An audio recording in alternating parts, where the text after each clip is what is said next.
Assalamu alaikum fam, hope you're doing well. So we're continuing our deep dive into the constitutions of the Society of Jesus and their declarations, the Jesuit order essentially. It's over 500 pages. I've been wanting to dig into their works for a while, to go through the different orders, because I really enjoy studying theology, educating myself, as I always have since I first started this channel years ago. Not every video I've made is saved on a playlist, by the way. I've done lots of things that are not actually saved on playlists, but actually just floating around on the internet because I didn't put them on a playlist. So there's a lot there that people might not be aware of. So essentially, these constitutions teach the Jesuits how to combat and overcome the flesh with chastity. That was another point that we learned so far.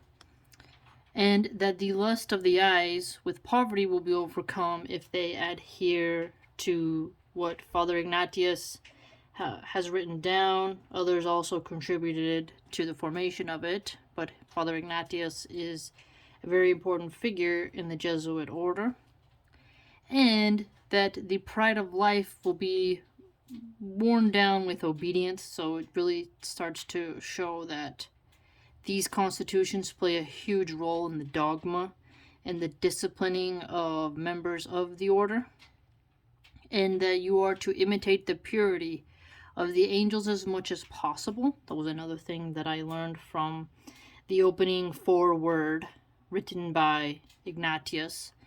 So they understand that you will have trials and you will make mistakes, but that you are to try to be as pure as possible, right? And the observance of poverty was very clear. So I thought that was really interesting because they kind of put the emphasis on controlling your flesh, not being materialistic, to have a self-imposed poverty, not to be prideful, and to not be a hedonistic, debauchery-ridden individual. And that you are not to even swerve a hair's breadth from the superior's command, essentially. So the superiors above you, if you're a subject, you are to have obedience to the superior. And when he commands you something, you need to make his will your will, and his understanding your understanding. So that was really interesting to read, was that the members of this institute, this Jesuit order, they are bound by a special vow, and they are also bound to make the will and understanding of their superiors theirs. So I thought that was really potent. A very cool phrase that was in this constitution thus far was that Ignatius said, "The world is crucified to men and men are crucified to the world." I've never heard something like that before.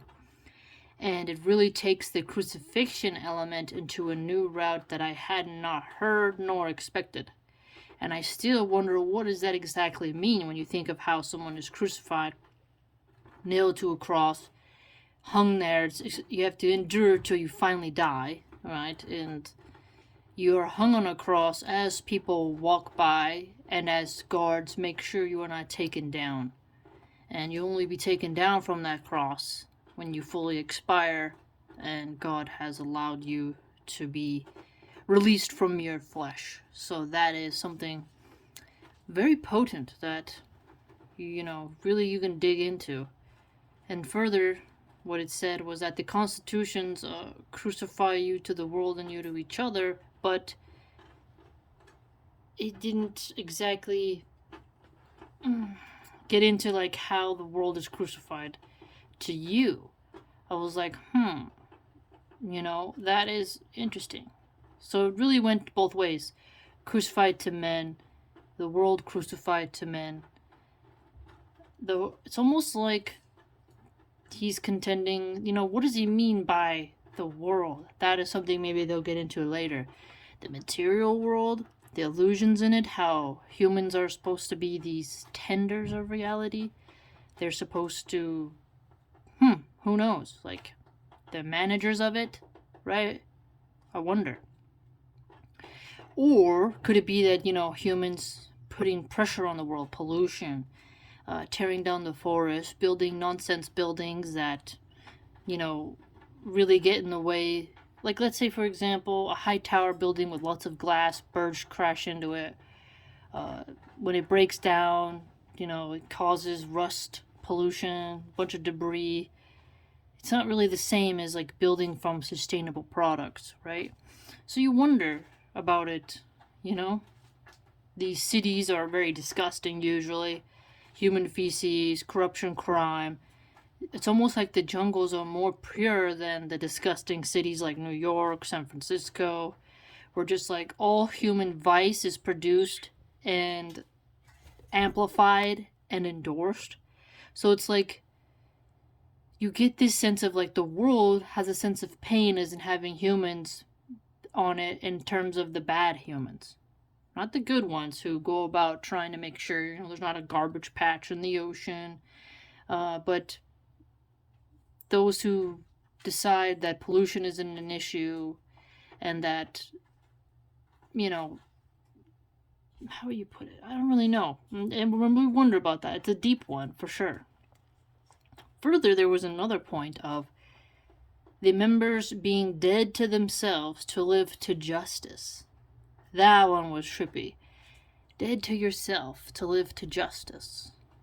So we have to definitely see what is their term of justice and what does that mean, right?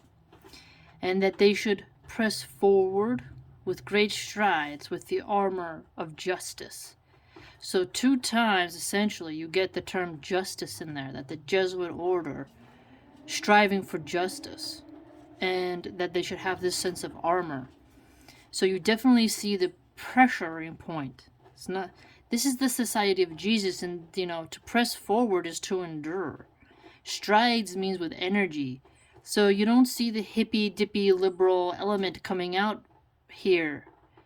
You don't really see that. You kind of start to see, like, a more noble path than the let yourself get treaded on and accept everybody, even if what they're doing is evil. Because to be evil is to do injustice. So if you're going to have justice, you must have that armor. And if you're wearing armor, that means you're ready to take hits.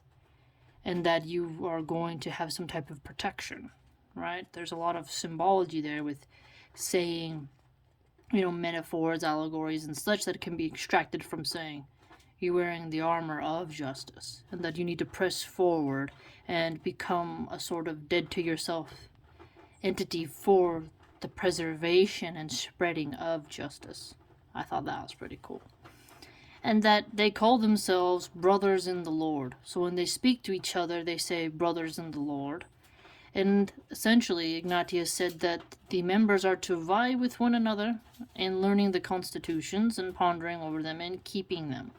So you are to be active in studying these constitutions, and it's very interesting because you see how the scholasticism and the dogma, rites, history are found within these constitutions that not many people read anymore. But 15th century, 16th century, 17th century, 18th century, I'm pretty sure people read it more.